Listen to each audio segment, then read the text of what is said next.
थाना भदोसराय में जो घटना 6 तारीख को घटित हुई थी, मॉर्निंग में सूचना मिली कि एक व्यक्ति कमरे में ही अपने मरे हुए पड़े हुए हैं और वो घर में उस वक्त जब पूरी जानकारी की गई तो 2 ही भाई थे वहाँ पे पड़े घर में सो रहे थे और इसके फैमिली के कुछ हिस्से अलग रहते थे। मदर फादर एक बाड़ा बोलते हैं वहाँ पे जाके रह रहे थे और जो मृतक की पत्नी है वो बाराबंकी में रहती थी। इस घटना में भी ब्लाइंड तरह से था पूरी तरह से केस। मृतक जो था एक सफाई कर्मी भी थे, सरकारी एम्प्लॉइज़ थे वो। जब पूरी डीप में एडिशनल एसपी नार्थ साहब के नेतृत्व में टीमें लगी वहाँ पे, सीओ रामनगर, एसओ भदोसराय और स्वाट की टीम, तो कुछ तथ्य धीरे धीरे आने लगे। ग्रामीणों से पूछताछ से पता चला कि जो मुलजिम आज की डेट में वीरेंद्र है, ये जानबूझ करके शादी भी नहीं किया और इसके जो पूरी दिनचर्या थी, जो जीवन थी, उसमें काफ़ी सातिराना चीज़ें थी।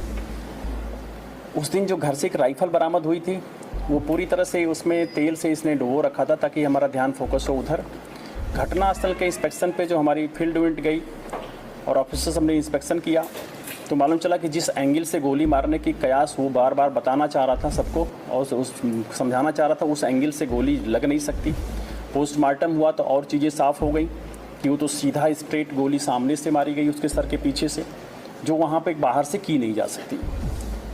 और गांव में भी इस बात की शंका जाहिर होने लगी थी लोगों में, इसलिए ये बातें आने लगी थी कि ये जो घटना में शामिल इसका भाई हो सकता है। घर में ही भाई का मर्डर हो रहा हो और भाई जगे ना, वो सोते ही रहे सुबह तक।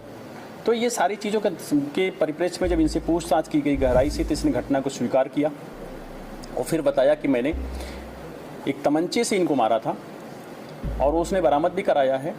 और उसके पीछे भी वजह है कि यही था कि जो मृतक की पत्नी से जो इसके रिश्ते में भाभी लगेगी, एक इलिसिट रिलेशंस भी डेवलप हो गए थे और उनसे मुलाकात और मिलना जुलना बाराबंकी आकर के भी होता था।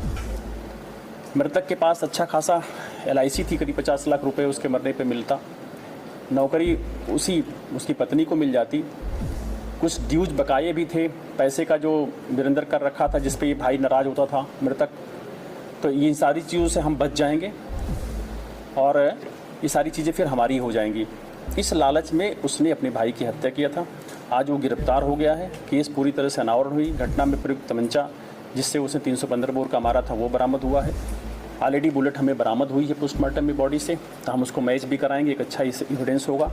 और हमने इसमें जितने भी रिलेवेंट और सर्कमस्टेंस एविडेंस थी वो कलेक्ट किया है और निश्चित तौर पर कोर्ट में हम इसको कन्विक्शन कराएंगे।